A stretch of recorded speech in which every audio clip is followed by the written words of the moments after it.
ছাত্র জনতার অভ্যুত্থানের পতন হয় স্বৈরাচার শেখ হাসিনা সরকারের, যার কারণে দ্বাদশ জাতীয় সংসদে নির্বাচিত এমপিদের জন্য আনা গাড়িগুলো আর খালাস করা হয়নি।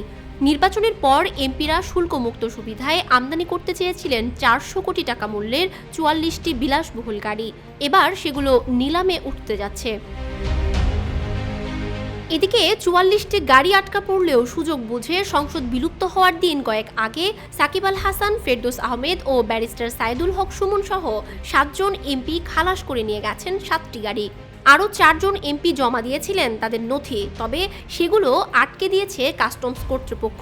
এখন আর গাড়িগুলো বিনা শুল্কে ছাড়িয়ে নেওয়ার সুযোগ নেই।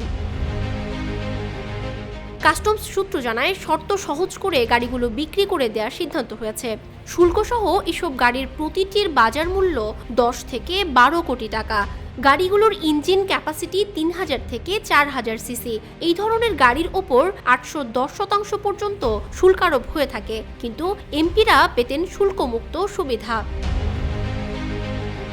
জাতীয় রাজস্ব বোর্ড থেকে প্রাপ্ত তথ্য বিশ্লেষণ করে জানা গেছে, শুল্কমুক্ত সুবিধায় গাড়ি আমদানি করেছেন সাবেক ডেপুটি স্পিকার শামসুল হক টুকু, সাবেক মন্ত্রী ডক্টর আব্দুর রাজ্জাক ও মোফাজ্জল হোসেন চৌধুরী মায়া, সাবেক তথ্য প্রতিমন্ত্রী মোহাম্মদ আলী আরাফাত, মাগুরা 1 আসনের সাবেক সংসদ সদস্য সাকিব আল হাসান, ব্রাহ্মণবাড়িয়া 5 আসনের সাবেক সংসদ সদস্য ফয়জুল রহমান, লক্ষ্মীপুর 3 আসনের সাবেক সংসদ সদস্য গোলাম ফারুক পিঙ্কু, নাটোর 1 আসনের সাবেক সংসদ সদস্য আবুল কালাম, কিশোরগঞ্জ 5 আসনের সাবেক সংসদ সদস্য মুজিবুর রহমান মঞ্জু, সংরক্ষিত নারী আসনের সাবেক সংসদ সদস্য জান্নাত আরা হেনরি, সাবেক সংসদ সদস্য ও চিত্রনায়ক ফেরদৌস, হবিগঞ্জের ব্যারিস্টার সৈয়দ সাইদুল হক সুমন এবং বিএনপি থেকে আওয়ামী লীগে যোগ দেয়া সাবেক এমপি শাহজাহান ওমর সহ অন্তত 51 জন।